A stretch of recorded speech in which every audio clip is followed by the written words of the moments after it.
va y avoir encore des pays qui vont tomber, des régimes qui vont tomber. Vous pensez à qui? Le Cameroun de Paul Biya, voilà. Le Congo-Brazzaville de Denis voilà. Sassou Nguesso, par exemple. Et peut-être encore, et le Tchad, où il peut y avoir encore du mouvement. Tchad. Paris est très inquiet. Parce que autour du pays du Gabon, vous avez le Congo-Brazzaville de M. Sassou Nguesso, qui est au pouvoir depuis des lustres. Vous avez le Cameroun de M. Paul Biya, qui est le doyen d'ailleurs des chefs d'État sur le continent africain aujourd'hui. Parce que vous avez des élections au Sénégal qui ont lieu l'année prochaine. Parce que vous avez un homme qui tremble à Yamoussoukro, dans la capitale de Côte d'Ivoire, qui s'appelle Alassane Ouattara, qui a été élu à l'issue d'un 3e mandat, qui a été fort contesté. Donc vous avez, dans le monde de l'Afrique francophone, eh bien, une instabilité comme rarement on a vu. Une vague, dit Pascal Boniface. Il ne parle pas d'épidémie, mais de vagues liées aussi à des mouvements de l'histoire. Eh bien, exactement. Mais il est d'accord avec ça? Il dit c'est aussi dû au pouvoir en place, où vous avez énormément de pouvoirs qui sont usés, qui s'accrochent, et où il n'y a pas eu... Mais derrière cela, on a entendu la réaction du Maroc, il y a la crainte d'une déstabilisation des États, des régimes imparfaits, des dynasties installées depuis très longtemps. Les populations ne sont pas toujours d'accord. C'est dans les chancelleries qu'on est pour la stabilité, pas forcément dans les capitales où les populations, elles, ont envie de se débarrasser des régimes. Parce qu'ils voient bien les différences, ils voient bien où va l'argent. Au Niger, ils voient bien les constructions nouvelles pour l'aristocratie du pays. Et donc, les gens sont de plus en plus informés. Ce qui était admissible, l'écart de richesse qui auparavant était accepté parce que l'information circulait moins, est beaucoup moins accepté dans une période de globalisation. Vous parlez du Gabon sur l'écart de richesse, avec des procès encore qui ont cours encore en France sur les biens mal acquis. Biens mal acquis, qui touchent également d'ailleurs le Congo-Brazzaville que l'on vient de mentionner. Vous avez un patrimoine immobilier absolument colossal. Et évidemment, à chaque fois, les pouvoirs en place poussent des cris d'orfraie en disant « mais qu'est-ce que c'est que ça? C'est une atteinte à notre souveraineté ». Non, non, c'est une captation de richesse aux dépens. On l'évoquait tout à l'heure, l'un des produits intérieurs bruts par tête les plus élevés d'Afrique, dans le tiercé de tête vraisemblablement, et un petit tiers de la population qui végète sous le seuil de pauvreté. Probablement là, l'erreur, c'était de dire la France, il fallait qu'elle change, si vous voulez, de casaque, et qu'elle arrive à nouer des partenariats avec ces pays-là, qui soient des partenariats qui ne soient pas uniquement militaires. Et c'est ce qu'on n'a pas réussi à faire.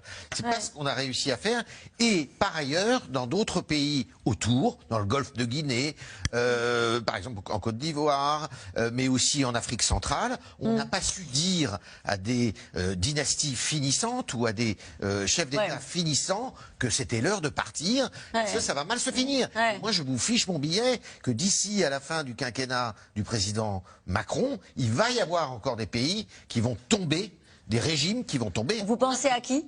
Le Cameroun de Paul Biya, le Congo-Brazzaville de Denis Sassou Nguesso, par exemple. Et peut-être encore, et le Tchad, où il peut y avoir encore du mouvement. Juste pour boucler la boucle sur ce qu'on s'est dit au début de cette émission, sur cette vidéo incroyable du président Bongo qui appelle à l'aide, qui appelle à faire du bruit, est-ce que ces chefs d'État de cette génération-là, qui se savent menacés, pour certains, c'est ce que vous nous disiez tout à l'heure, il y en aura peut-être d'autres sur la liste, s'entraident pour défendre cette façon de faire... Complètement en déphasage, on voit bien, ils sont plus en prise avec la réalité, tout simplement. Mais est-ce qu'ils s'entraident entre eux? Il y a une solidarité effectivement générationnelle et des gens qui veulent au pouvoir, mais leur pouvoir s'effrite au fur et à mesure. Donc c'est une coalition de copains qui ont des intérêts communs, mais qui sont de moins en moins en prise avec leur pays et entre eux. Et ils s'entraident parce qu'ils ont peur d'être le prochain sur la liste. C'est bien compris. Tout ça, Si vous voulez, aujourd'hui, et d'ailleurs, Vincent l'a très bien dit, le président Sall, il se retire parce qu'il sait que sinon il passait à la trappe comme les autres. Et là, vous avez Ouattara qui est dans la même région, la même sous-région. Il y a des élections en 2025.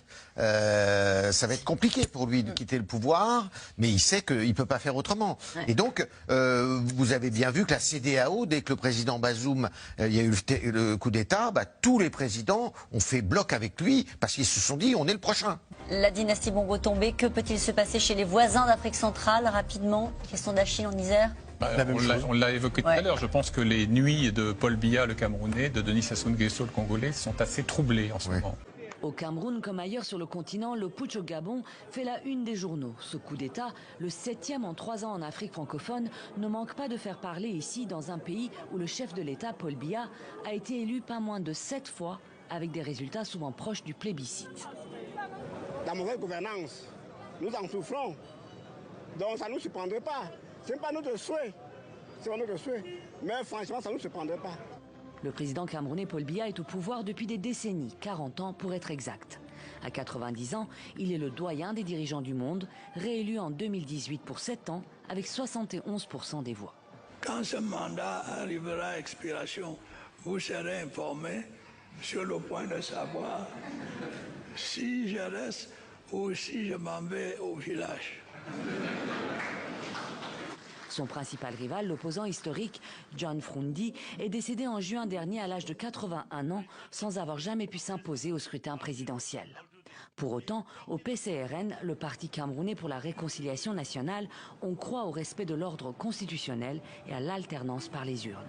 Que celui qui a gagné soit proclamé vainqueur. Ça n'a pas besoin de l'intervention de l'armée. Pour ça, nous avons besoin de processus électoraux fiables et transparents. Et c'est ça la véritable difficulté que nous avons malheureusement dans certains de nos pays africains et qui permettent donc à l'armée d'intervenir alors qu'elle n'est pas légitime, elle n'a pas le droit de le faire. Pas de risque d'une intervention militaire non plus, selon cet universitaire proche du pouvoir. Vous avez affaire à 2 types de pays différents. Vous avez affaire à un autoritarisme de type familial, comme au Gabon. Vous avez au Cameroun un pays qui se démocratise depuis 1990 et qui consolide au fil du temps les institutions démocratiques. Une démocratisation inexistante selon les ONG de défense des droits humains comme Human Rights Watch et Amnesty International qui dénoncent régulièrement la répression exercée au Cameroun à l'encontre des opposants et des séparatistes anglophones.